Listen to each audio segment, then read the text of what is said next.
All right, guys, Anthony with Super Service. It's leaking like right now. Front crank seal leaking. Cam sensor was leaking too. Pretty bad. I can't really justify taking off the turbo pedestal and the freaking oil cooler. I really want to clean the top of this block, clean everything all up. We're gonna put lifters in it. We got a whole bunch of shading on the top. The bad thing about that is I don't think it's even close to in the budget. You can kind of see the shading right there. That's where the top compression ring, that's where all the action happens. It's from right there to right there.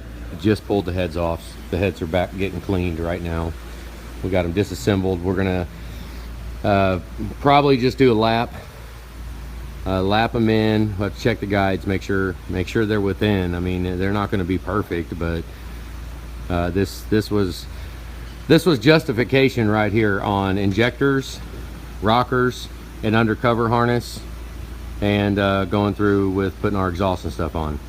And you know, we've justified ourselves and stair-stepped our way up to now we got the heads off, and just because of the cost versus the cost of not doing it right now is just ridiculous. It's definitely a better shot. It's a 180,000 mile truck, so put a set of lifters in it. Go ahead and put studs in it while it's in here. And I mean, you can see right here, look how there's really hardly any ridge, not too bad. It's not worn yet, but you can see the cross hashing right there, and you see how it stops. Now this is what I'm seeing on just about every single truck we take off. That's why I get all, you know, when people, a lot of people are still doing just stud jobs, you know, that's it. They're, I mean, absolutely overlooking the cylinders. Now, the one thing about it is, look at that one, it's all, see, it's gone. I mean, let me scratch it off. You can scratch it with your fingernail and see if a ridge comes up, see if the ridge goes away. There is a ridge there. There's a little ridge right there, number 8. Can't imagine number 8. Figures. But you know, at least Jeff is going to leave here knowing what his cylinders look like, because where I'm at right now, I got the phrase I use is boots on the ground. It's boots on the ground here right now. No parts will get put back on the truck until he looks at these cylinders and at least sees them for himself.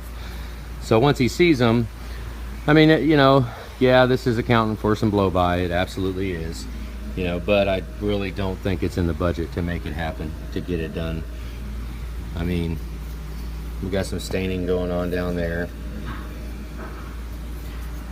So I always like to just show the cylinders, because, you know, but I mean, this truck will run for a long time like this. Don't get me wrong, it'll run for a long time. So, but it's not going to be as efficient as it could be.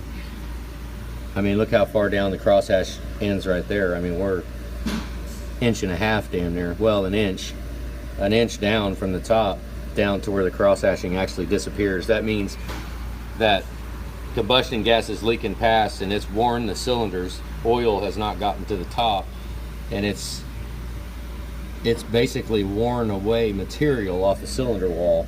You can see where the crosshatch stops there. That crosshatch should go all the way up.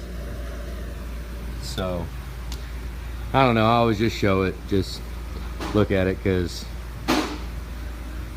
I mean, I don't think it's in the cards to do anything with it. I mean, it is what it is, you know. There's only so much money to go around, and we're kind of running, you know, maybe we ought to just run it.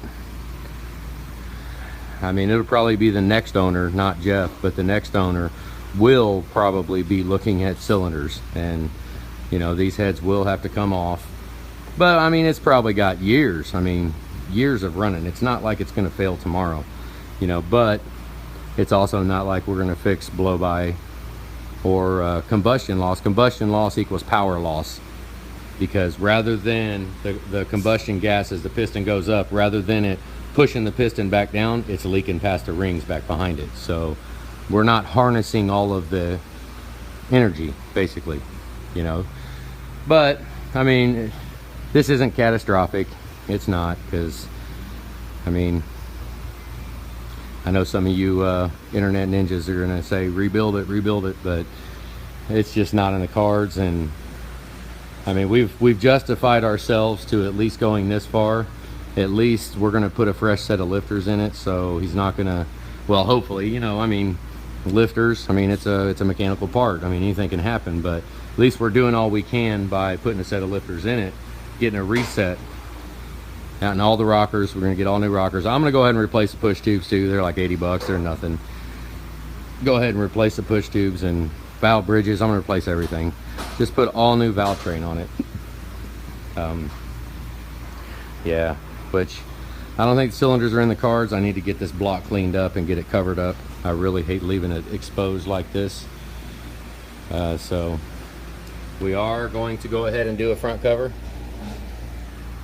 which I don't know, I'm really thinking about.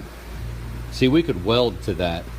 It's nasty cast, but I would have to have our CNC guy.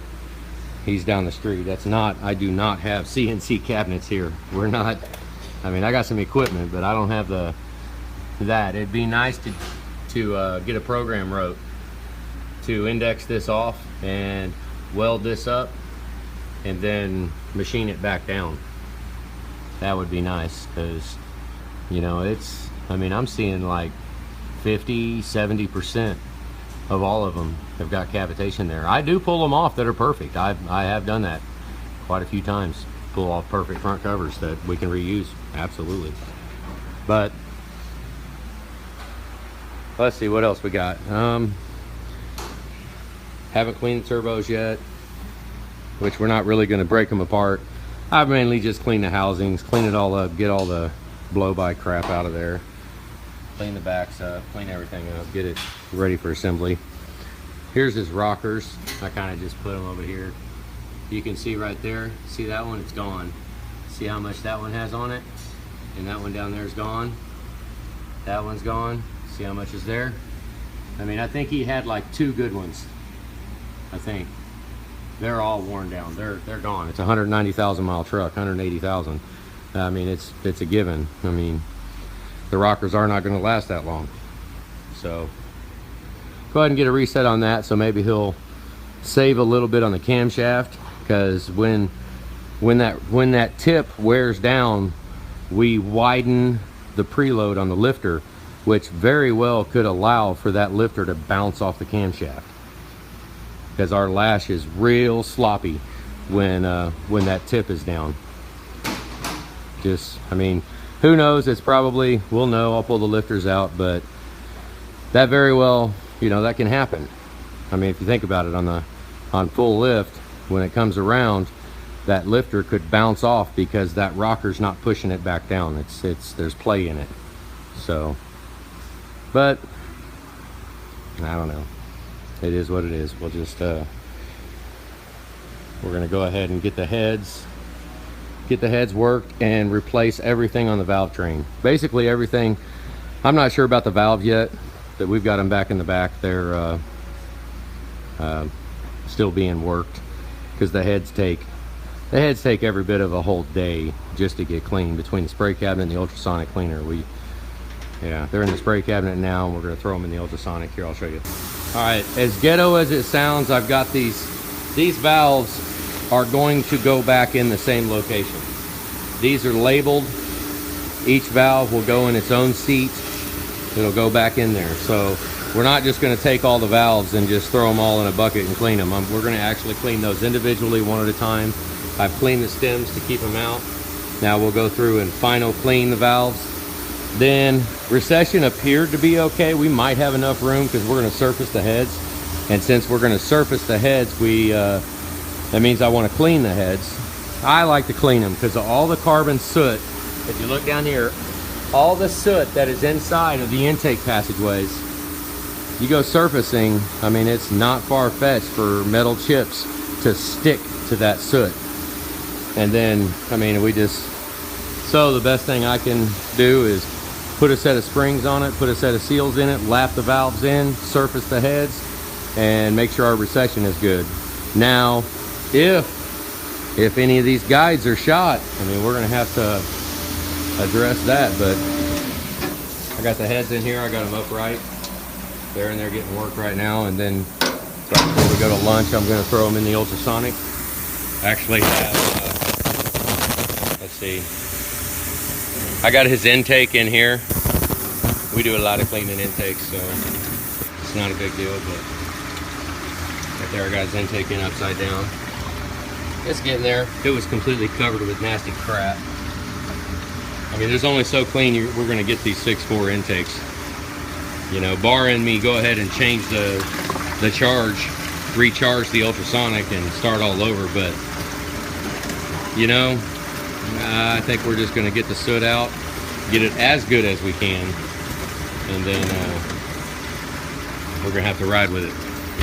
It'll be clean. I mean, you'll be able to eat out of it. It'll just have stains on it. Yeah, that's about it. I mean, we're going to go ahead and get them surfaced, which I'm going to check the recession. Once I get them clean, I can really measure the recession on the valves and go ahead and do a quick lap on them, and then back test them, clean the valves, surface the heads. There's a fine line between, I know a lot of people will say they surface the heads before they do the valve work. That's all fine and dandy, but it leaves a lot of room for error. Now, by doing enough heads, I mean, you can guess how much you're going to take off the heads and set the recession accordingly. I mean, we have quite a bit of play that we can be. I'm going to try to have this recession be under 20. I mean, you know, as low as possible. The higher you go, the less power you have. But negotiable. That's actually negotiable, whatever. I mean, but maybe it's psychological, but I think I can feel it. If we set these suckers to 35 thousandths, and now maybe it's just psychological, but when I'm driving a truck that the valves are that low, it's almost like I can feel it, you know. Who knows, if I actually can, I might be imagining shit, I don't know. Who knows? But, yeah. Quick video, Jeff's truck's coming apart. We're almost done disassembling. I'm getting the front cover off right now. And I don't know, I guess we're gonna leave the damn turbo pedestal and the oil cooler on, as much as that sucks, because I really like to clean things up. Be nice to clean it all up, make it look all new, but you know, I mean, it wasn't leaking. You can look around here. There was actually mulch under here. A little bit of leaking going on right there, but I can clean that turbo feed tube. We're gonna put a new oil pressure switch, just because anytime we tear a truck down, you get a new switch. They seem to not be as compulsive failures on the 6.4, but it's the same part as a 6 liter. So when that sucker goes out, it'll pump all your oil real fast and just make a mess of everything. And for what, 30 bucks or something, put a new sensor on it, switch, whatever you want to call it. Other than that, I don't know. We're just carrying along, getting Jeff's truck tore apart. That's it. All right, guys, have a good day.